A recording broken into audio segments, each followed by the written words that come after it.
देऊन घेतलं ना सुनवावं कसं आणि आपल्या समाजातील स्त्रीला या शिक्षणाच्या प्रवाहात आणावं कसं आणि शिक्षण हेच आपलं जीवन आहे हे आपल्या समाजातील लोकांना समजून सांगावं कसं पटवून द्यावं कसं खरंच आपला हा समाज आपला देश खूप प्रगती करत आहे खूप प्रगतीचा वाटचालीस आहे पण तरी आपल्या देशात आपल्या समाजात स्त्रीला जेवढं महत्त्वाचं स्थान मिळालं पाहिजे तेवढं नाही मिळत म्हणूनच एका लहान मुलीला तिच्या आईच्या गर्भातच मारून टाकलं जायचं तिच्या जन्मा अगोदर तिचं बालपण हिरून घेतलं जायचं पण तेव्हा आपल्याला कोण अधिकार द्यायचा त्या उमलत्या कळीला त्या लहान जीवाला तोडायचा तेव्हा ती उमलती कळी तो लहान जीव तिच्या आईला सांगायचा पुरुषात वाचा जे खाली लपलेल्या स्त्रीचं जग उघड्या अश्रूंनी पाहायचंय पुरुषात वाचा जे खाली लपलेल्या स्त्रीचं जग उघड्या अश्रूंनी पाहायचंय काळाच्या पहिल्या रोडलो बाई आता आई काळाच्या पहिल्या रोडलो बाई आता मला जगायचंय तरी आपल्याला मुलगा झाला आपली संस्कृती काय पुरुष प्रधान संस्कृती रात्री दारू प्यायची आणि बायकोला मारायचं हीच का आपली पुरुष प्रधान संस्कृती कोणी सांगेल का मला हीच का आपली पुरुष प्रधान संस्कृती पण तरी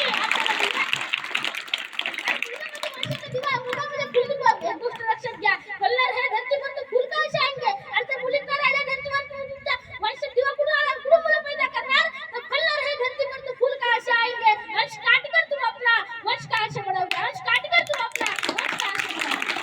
तरी आपल्या या देशात तर एखादी मुलगी मस्त मनमोहकपणे जगत असेल तर तिला म्हणतात मुलीला घरचं बंधन नाही शांत गंभीरपणे पोरगी वागत असेल पोरीमध्ये फेस करण्याची हिंमत नाही लग्नाला त्यांचा उशीर झाला तर म्हणतात पोरी तर एखादी खोड असेल हो लग्न लवकर केलं अहो एखाद्या लफड्याला खर्च असेल जास्त शिकलेली काय कामाची डोक्यावर मिरा वाटेल अरे मी म्हणतो या दुर्दोणी जगात पूर्ण जगावं तरी कसं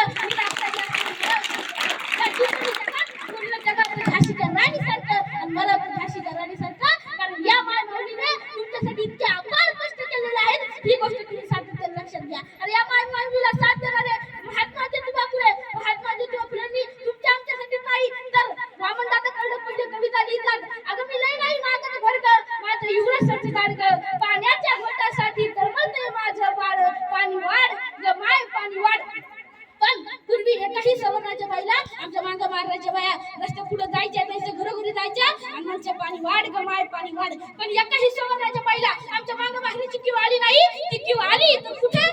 पुण्यात एक दुपारी हा गालिकानी जो हार माय बाप पाणी वाडा अरे अंतकरण जाणता